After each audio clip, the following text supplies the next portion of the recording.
இன்றைய நாளுக்கான சிந்தனை. கொடுங்கள், உங்களுக்கு கொடுக்கப்படும்.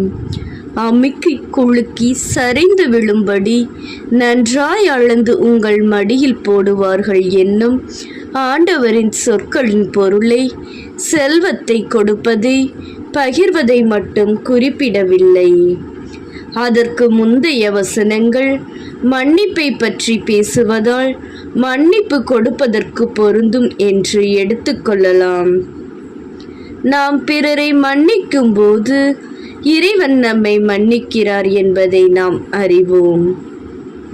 இயேசு கற்பித்த மன்றாட்டிலும் இயேசு அவ்வாறு செபிக்க நமக்கு கற்றுத் தந்திருக்கிறார். இன்றைய வாசகத்தின் வழியாக மன்னிப்பினால் நாம் ஏராளமான ஆசீர்வாதங்களை பெற்றுக்கொள்கிறோம் என்னும் செய்தியை ஆண்டவர் நமக்கு தருகிறார்.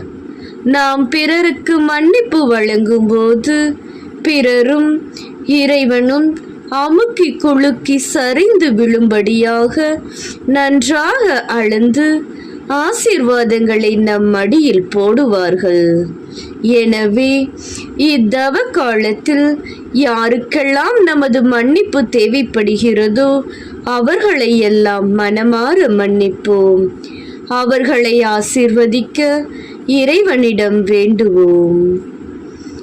மன்னிப்பின் வள்ளலான இயேசுவே, இறைவா, உம்மை போற்றுகிறோம். கொடுங்கள், உங்களுக்கு கொடுக்கப்படும் என்ற வாக்கின் வழியாக இன்று எங்களை மன்னிக்க அழைக்கிறீர். நன்றி. இந்த அழைப்பிற்கேற்ப யாருக்கெல்லாம் எங்கள் மன்னிப்பு தேவைப்படுகிறதோ அவர்கள் அனைவரையும் இந்த நேரத்தில் நினைவு கூர்ந்து உம்மிடம் மன்றாடுகிறோம்.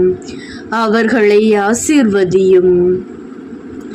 இதனால் நாங்களும் உம்மிடமிருந்து நிறைய ஆசீர்வாதங்களை பெற்றுக்கொள்வோமாக. ஆமேன்.